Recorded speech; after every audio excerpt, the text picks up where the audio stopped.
জীবনে প্রথমবার mountain ride করতে যাচ্ছি নিজের দেওয়াকে নিয়ে। তাই অনেক আশা নিয়ে আমি বেরিয়ে পড়লাম চন্দ্রনগর থেকে 700 কিলোমিটার রাস্তা পার হয়ে আমার ভালোবাসার পাহাড়ের কাছে। আর এই সুন্দর জার্নিতে আমার সাথে কোনো ঘটনা হবে না, এটা হতেই পারে না।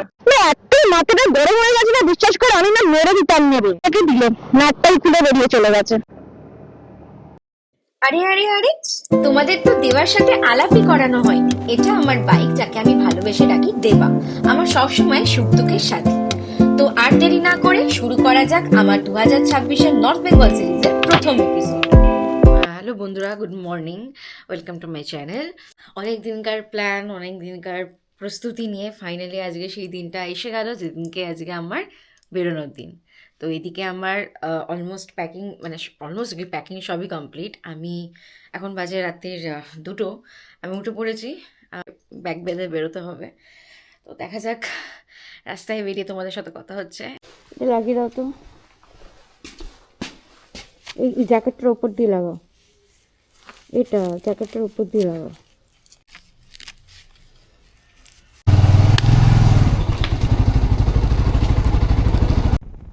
এখন আমি বেরিয়ে পড়লাম মিট আপ পয়েন্টের উদ্দেশ্যে, যেখানেতে আমার ভাইয়েরা আমার জন্য অপেক্ষা করবে কল্যাণী মোড়ের ওখানেতে। ওখান থেকে আমাদের রাইডটা শুরু হবে একসাথে।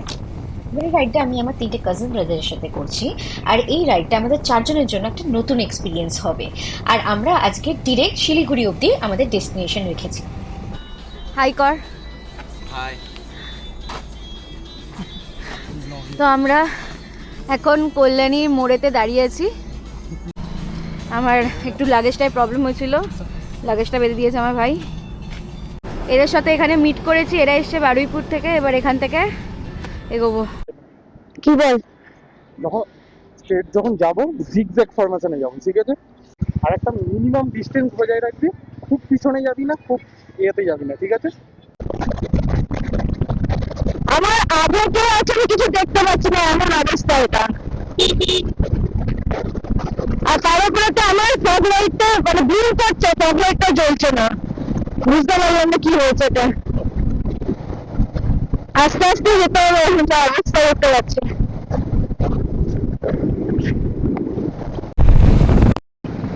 আমরা 4 জন যাচ্ছি, তো 4 জনের লাইন আপ একটু কাইন্ড অফ জিগজ্যাগ লাইন আপে আছি। সামনে আমার ভাই, তারপরে আমার ভাই বন্ধু, মানে এটা মুম্বাই।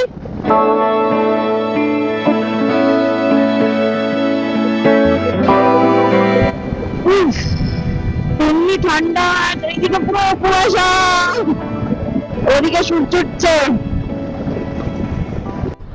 কৃষ্ণনগরের কাছাকাছি কোথাও একটা আছি, এই ভারত পেট্রোলিয়ামেতে ওয়াশরুমে গিয়েছিলাম। এবং ওয়াশরুম যদি পরিষ্কার না হয় না, বড় সমস্যা হয়। মেয়ে রাইডারের জন্য না, মানে আমার তো ভীষণ সমস্যা হয়। আমি যেহেতু স্প্রে নিয়ে ঘুরি, কিন্তু তাও ওয়াশরুমটা না একদম পরিষ্কার না। এটা আমার ঠিকঠাক ভাবে প্রথম ব্লগ, ঠিক আছে? অনেক ভুল ত্রুটি হতে পারে, আমি জানি না কিভাবে ব্লগে কথা বলতে হয়। সবাই অনেক রাস্তার নাম বলে, আমি সেটাও জানি না। আমি নতুন করে এক্সপ্লোর করা শুরু করেছি। তো আশা করছি যে তোমরা আমার ভুল ত্রুটিগুলোকে কারেক্ট করে দেবে। আমি ভীষণ ক্যামেরা শাই ছিলাম, আমি জানি না ক্যামেরার সামনে কিভাবে কথা বলতে হতো। সব ফিয়ার কাটিয়ে ফাইনালি আমি নিজের জন্য একটা প্রেজেন্টেবল ব্লগ করা শুরু করেছি। তো কিছু তোমরা সাপোর্ট করবে, পাশে থাকবে। চলো আমরা আমাদের ডেস্টিনেশনের দিকে এগোতে থাকি। কিরে বললে, এটা কি পড়েছিস? নাইটি। বলতে পারছি না। জাদু। এখন আমরা একটা ব্রেকে দাঁড়িয়েছি, অনেকক্ষণ ধরে খিদে পেয়েছে। লাগাবো না, বেশি কিছু বলবো না। এখানে ইন্টারকমটা এখন সেট করা হচ্ছে এই দুটোর। আমরা দুটো তো দিব্যি বকতে বকতে এসেছি, এগুলো ফাউ হয়ে গেছে। আমরা বকবো এবার আমরা সবাই মিলে বকবো। ওরে ছাড় রে, এবার খেয়ে নে, খেতে শুরু কর। আমারটা বেশি ঝাল দিয়ে ডিম টোস্ট। কি রে, ঠান্ডা লাগছে? ঠান্ডা তো লাগছে। মানে এত বাজে রাস্তা, কে বলবে এটা হাইওয়ে? যেখান সেখান থেকে টোটো এসে যাচ্ছে, নিজেকে ঠুকে দিতে পারিটা। এই শুরু হয়েছে লরির জ্যাম। এইগুলোতে আমার বড্ড অসুবিধা হয়, বড্ড। আর এমনিও ভিতর ডিম আমি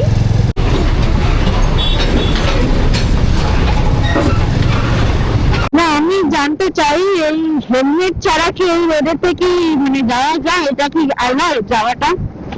মানে এদের কোনো মাথা ব্যথা নেই, যেখান সেখান বাচ্চা ঢুকিয়ে দিচ্ছে, চারদিকে শুধু সর্ষে ক্ষেত আর সর্ষে ক্ষেত। এখন আমরা ফারাক্কা, বহরমপুর ফারাক্কা টোলেতে দাঁড়িয়ে আছি। তো জল তেষ্টা পাচ্ছিল, একটু দল থেকে আলাদা হয়ে গেছি, দিয়ে ফাইনালি আমার ভাই এসে দাঁড়িয়েছে। তো আর একটু এগিয়ে দাঁড়া, তোর চাকাটা গর্তের ভেতরে ঢুকে গেছে। বাসটা সে থেকে যাচ্ছে, কিছুতেই যেতে দিচ্ছে না, আর খালি চেপে দিচ্ছে। আর এদিকে টোটোর ভিড়, মানে আমি জানি না এত টোটো আর কোনো রোড সেন্স নেই, যেখানে পাচ্ছে হেরাম পাচ্ছে ঢুকিয়ে দিচ্ছে, হেরাম পাচ্ছে ইউটার্ন নিয়ে নিচ্ছে। মানে আমার অ্যাজ এ রাইডার হিসেবে আমার এই ব্যারিকেড গুলোর জন্য প্রচন্ড আজাব হয়। সামনে বড় গাড়ি থাকলে আমি কিছু করতে পারি না, হঠাৎ করে বড় গাড়িটা সরে গেলে দেখতে পারি একটা ব্যারিকেড আছে। ফারাক্কা ঢুকছে, এখনো ফারাক্কা ঢুকিনি, ফারাক্কা 20 কিলোমিটার থেকে। রাস্তা করতে হলে রাস্তা পুরো মাখন, ওই যে আমার ভাই বলতো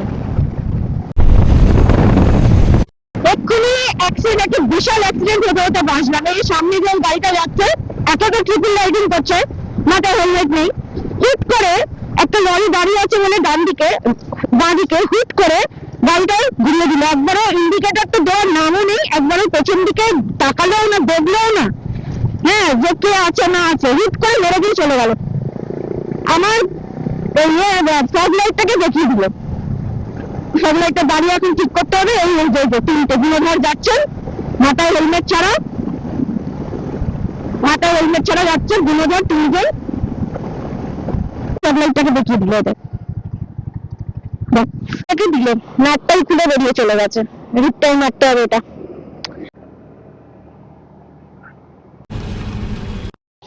এত মাথাটা গরম হয়ে গেছে না, বিশ্বাস করে আমি না মেরে দিতাম নেবে।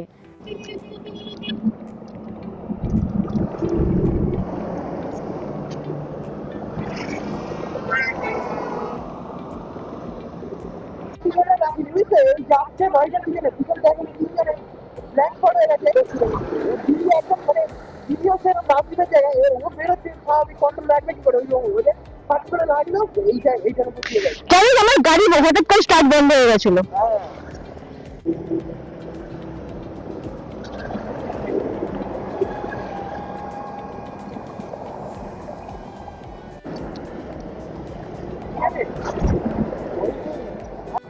এটা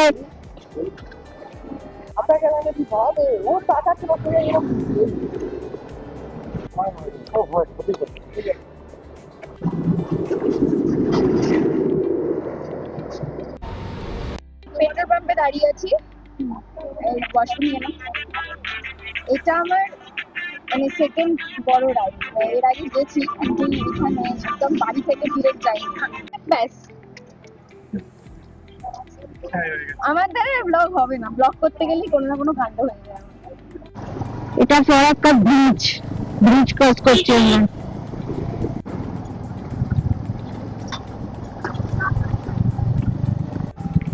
এই লাইনটা ধরেই আমরা যখন এনজিপি যাই, এই লাইনটা ধরেই যাই।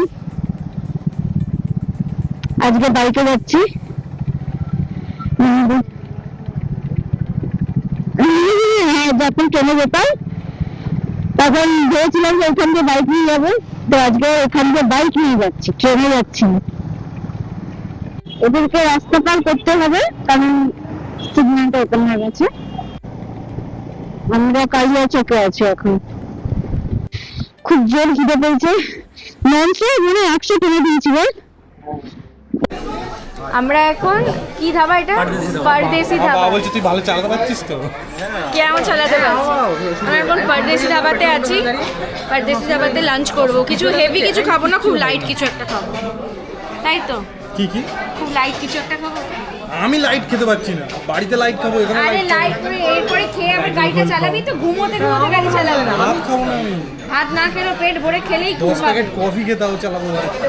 10 প্যাকেট কফি খাবো, 10 প্যাকেট কফি খাবো। লাঞ্চ করে আমরা বেরিয়ে পড়লাম আমাদের গন্তব্যের দিকে। শরীরটা এবার হালকা হালকা টায়ার্ড হতে শুরু করেছে, কারণ পেটে খাবার পড়েছে।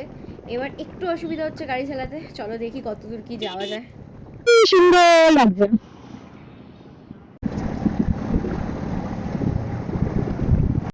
সেই ভোরবেলায় 3:30 সময় বাড়ি থেকে বেরিয়েছি, এখন সন্ধে হতে গেল, এখনো চলে যাচ্ছি, রাইড করে যাচ্ছি। আমি একটা ওয়াশরুমে দাঁড়িয়েছি, এটা এটা কোথায়, এটা ঠিক 130 কিলোমিটার আগে শিলিগুড়ি ঢোকার।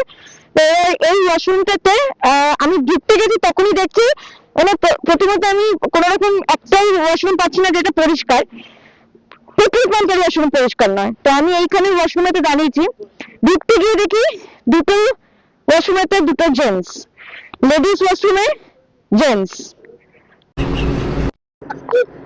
আমরা বিহারে কি করে এলাম? পূর্ণিয়াতে ঢুকলাম না, ওই যে মোড়টা, হ্যাঁ হ্যাঁ, পূর্ণিয়া, ওটা তো বিহার।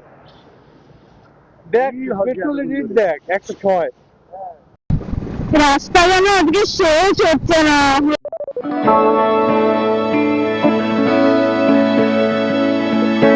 এখনো 50 কিলোমিটার বাকি আছে, তাই তো? হ্যাঁ 50 না, তাহলে 67 67। গলা টিপিস না, হাতটা দিবি। আমি জানি তোর আজকে আমার গলা টিপতে ইচ্ছা করছে, এতবার তোকে দাঁড় করাচ্ছি আমি। একসাথে যাচ্ছি, কারণ অসুবিধা হলে তো অবশ্যই দাঁড়াতে হবে। পৌঁছে যাবো। জাস্ট ডিনারটা করলাম, কারণ হোটেলে ঢুকতে ঢুকতে অনেকটা দেরি হয়ে যাবে, তখন আর খাবার কি হবে, খেয়েই নিলাম একেবারে রাস্তার ধারে। 11:30 বাজে, এখন আমরা ঢুকিনি। ঠিক আছিস তো? চল, আর 15 কিলোমিটার চলে। তো এখন আমরা যাচ্ছি হোটেলের দিকে। হোটেল আর এখান থেকে একটুখানি, আমাদের হোটেলের নাম হচ্ছে উশসী অ্যামেস্ট। একদিনের জন্য ঠিকই আছে, 1300 পড়েছিল 6 বেডের। তো হোটেলে ঢোকার পর আমি আর কোনো ব্লগ করতে পারিনি, কারণ আমার শরীর একদম দিচ্ছিল না, তাই ব্লগটা এখানেই এন্ড করলাম। দেখা হচ্ছে তোমাদের সাথে নেক্সট ব্লগে। ভালো লাগলে লাইক, শেয়ার অ্যান্ড সাবস্ক্রাইব করে দিও। আর যদি কোনো টিপস দিতে চাও blog related, riding related, definitely দিতে পারো। তো চলো, তোমাদের সাথে দেখা হচ্ছে নেক্সট ব্লগে। Thank you, by.